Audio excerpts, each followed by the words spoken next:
بسم الله الرحمن الرحيم. نهى رسول الله صلى الله عليه وسلم عن نقرة الغراب وافتراش السبع وأن يوطن الرجل والمكان في المسجد كما يوطن البعير. محترم احباب، نماز کے اندر امام کے علاوہ کسی بھی نمازی کے لیے مسجد میں کسی مخصوص مقام پر اس طور سے پابندی سے نماز پڑھنا کہ فرض نماز کی ادائیگی صرف یہیں کرنا ہے، یا اسی طرح سے سنت کی ادائیگی کے لیے آدمی صرف جگہ کو خاص کر لے، ہر روز وہیں سنت کی ادائیگی کرے، ایسا کرنا ممنوع ہے، حدیث کے اندر روکا گیا. جو حدیث میں نے پڑھی ہے، اس حدیث کے اندر اللہ کے نبی صلی اللہ علیہ وسلم نے کوے کی طرح چونچ مارنے سے نماز کے اندر روکا ہے، یعنی جلدی جلدی نماز پڑھنے سے منع کیا ہے، اور اسی طرح درندے کی طرح بازو بچھانے سے منع کیا ہے. اس بات سے منع کیا ہے کہ آدمی مسجد کے اندر کسی ایک جگہ کو مقرر کر لے، خاص کر لے، جس طرح سے اونٹ اپنے بیٹھنے کی جگہ کو مقرر اور خاص کر لیتا ہے.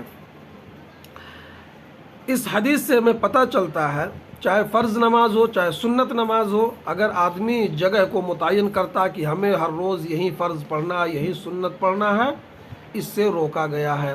اسی طرح سے ائمہ جو نماز پڑھاتے ہیں، ان کے لیے بھی صحیح نہیں ہے کہ وہ ہمیشہ محراب کے اندر ہی سنت کی ادائیگی کریں.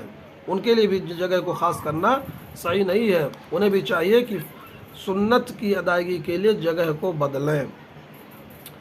اس کے اندر حکمت کیا ہے؟ اس کی حکمت کی صراحت کے سلسلے میں حافظ ابن حجر رحمۃ اللہ علیہ نے لکھا ہے کہ انسان کو شہرت، ریاکاری، عادات و شہوات سے بچانا مقصود ہے، اس لیے نماز کے اندر کسی ایک جگہ کو خاص کرنا یا متعین کرنا، چاہے فرض ہو یا سنت ہو، صحیح نہیں ہے. اللہ تعالیٰ ہم سب کو عمل کی توفیق دے، آمین.